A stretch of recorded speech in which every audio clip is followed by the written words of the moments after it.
أعوذ بالله من الشيطان الرجيم بسم الله الرحمن الرحيم. Tí Olúwa bá yàn tó ọ̀rọ̀ yàn báyìí, ẹni tí ó bá ń ṣe nǹkan ò kí ń sunkún ọ̀rọ̀ ló fi já sí wípé alhalu antokumina lisan, ìṣesí ó máa ń sọ̀rọ̀ ju ahọ́n lọ. Ọpẹ́ tí bàbá mi àgbà kí ó yanjú àti bàbá gbọ́ ọlọ́kìn tí wọ́n ń dá lórí ìkàlẹ̀ ọpẹ́ wípé ọlọ́run ó máa ṣe náà ni wípé báyìí ló já sí. Ṣùgbọ́n akíwọlé bàbá gbowódé, bàbá mi àgbà tún níṣẹ́ akíwọlé yín. Ṣùgbọ́n tí ó bá rí báyìí, ẹni tó bá wá ń ṣe nǹkan tí kò bá sọ̀rọ̀ nígbà míì wá ṣe rí kí bàbá mi àgbà Sheikhun Najah wọ́n ń sọ̀rọ̀ látẹ̀kan, ọ̀rọ̀ ọpẹ́ ni wọ́n ń sọ.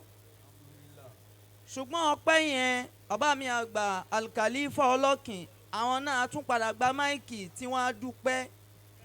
Ìpìlẹ̀ tí wọ́n á fi ṣọpẹ́ wọn náà ni wípé bàbá àgbà ọlọ́kìn tí Olúwa ní kí wọ́n bí wa wọ́n ṣe é tí wọ́n bá yé wa jẹ́ tó já sí pé irú ọ̀rọ̀ àgbà kí ó yanjú ni wọ́n gbé ọ̀rọ̀ wa gbà. Aṣọ lè dá nígbà míì ṣùgbọ́n tí wọ́n bá gbé fún télọ̀ tí orí rẹ̀ pé aṣọ yẹn ìyẹn á dẹ̀ máa sunkún tí yẹn bá wọ̀. Nǹkan tí ìwọ òbí tí wàá mú dání tí kò tó lọ lélẹ̀ ní take away torí gbogbo èèyàn lè má ro oúnjẹ jẹ.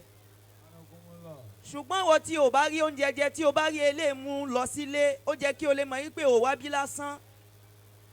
Ntí wàá kàn rí mú lọlé náà ni wípé kí ló fa tí èní fi rí báyìí nílé bàbá mi àgbà ọlọ́kìn ọlá wípé àná yẹn wọ́n dì dáadáa ni. Mo máa ń sábà ń sọ kinní kan wípé ìǹsọ́ hasiru sọ́hal alan wà inlam yẹsẹ̀ falan walan. Bàbá àgbà ọlọ́kìn n tó fi rí báyìí ni pé majalatuhum zaatuli ilahi wa dinuhum. Àṣírí ilé bàbá àgbà ọlọ́kìn ni mò ń sọ fún ẹ yẹn o. Qawimun wala yewujuna ghayral awaqibi. Wala yewujuna ghayral awaqibi. Ntí bàbá àgbà ọlọ́kìn àná ohun tí wọ́n fi sọ ayé wa báyìí, ohun tí wọ́n fi ṣe foundation ayé wa òun náà ni wípé ọ̀dọ̀ Ọlọ́run ọba ni wọ́n kó wa sí. Wọ́n wá gbé wa dọ̀dọ̀ bàbá àgbà kí ó yanjú, bàbá àgbà kí ó yanjú ẹ ṣe é. Ìyẹn lè tọ́mọ nígbà míì náà kó má gbẹ̀kọ́ tábà ń kí bàbá àgbà kí ẹ ká máa kí Sheikhun Najah. Ọmọ tó gbẹ̀kọ́ ẹ jẹ́ kí wọ́n kì í torí pé wàládù sherifi awla bi sharaf. Ọmọ gidi ó lẹ́tọ̀ọ́ sí kíkà kí òun náà. Tí ṣé orí òun ṣe máa ẹlẹ́kọ̀ọ́ kan sọ wípé ìdá tọ́bat hayatul mari yawman. ìdá tọ́bat hayatul mari yawman. Walam nashuku musabibahu zolamunaha. Walam nashuku musabibahu zolamunaha. Yé kí n sọ àṣírí ilé wa fún ẹ. Àṣírí ilé wa, ohun tí Olúwa fi ṣe ilé wa bó ṣe ṣe ilé wa yìí, òun náà ni wípé ìtàn fi foundation yẹn tí wọ́n fi dì tólúwa ní kó máa rí bó ṣe rí yẹn nílé wa. Gbogbo nǹkan rere Ọlọ́run máa jẹ́ ká máa tètè ṣe. Àṣírí Alhaji Abdulbasit ni mò ń sọ fún ẹ yẹn o. Ọmọ yẹn dẹ̀ wá kéré, bàbá àgbà Sheikhun Najah Ọlọ́run ọba ṣe dáadáa fáwọn náà ní kékeré.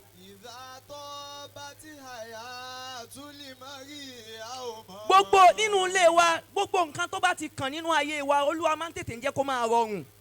Àṣírí ilé wa ni mò ń sọ fún ẹ. Má wò ó kí bóyá ó lè máa wò yí pé àwọn ọmọ yẹn dẹ̀ wá kéré kó wá lọ́ máa fi wọ́n wọn ọmọ àsìkò yìí. Wàá ṣàgbákò lára wa. Ajíbọ́lá ìwọ ni kó lọ wo orúkọ tẹ̀ ń jẹ́ nílé ẹbí yín. Ṣé o mọ̀ pé Ajíbọ́lá làwa ń jẹ́ nínú ẹbí wa? Ọlá Olúwa fi pilẹ̀ ayé wa. Lọ wo àwọn tí wọ́n bí wa náà, lọ wo wọn àwa nílùú wa, àwa la gbà wọn ga wa láàyè. A ti ń lọ láti pẹ́. Wàlám nàṣìkú musabibahu. Bàbá àgbà kí o yanjú nìyẹn. Bàbá àgbà ọlọ́kìn ni.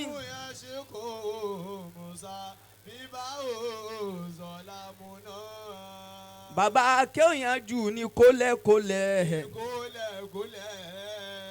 bàbá àkè òyànjú ní gbálẹ́gbálẹ̀ gbálẹ̀. wọ́n gbàdọ̀tì kúrò láyé.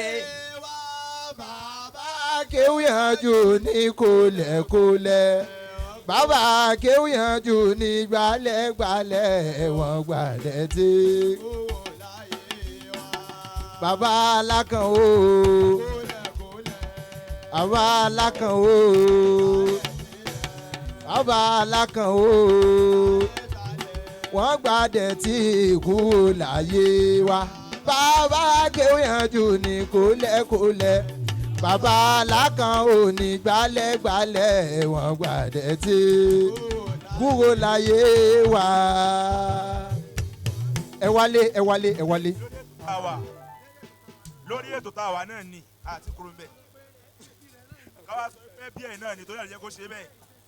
Ìṣesí wa yàtọ̀ kò ní yàtọ̀ ìṣesí tá a ń bá lọ náà ni. Tilka asharatun kamila. Abu Aisha kò ní bàjẹ́ insha Allah.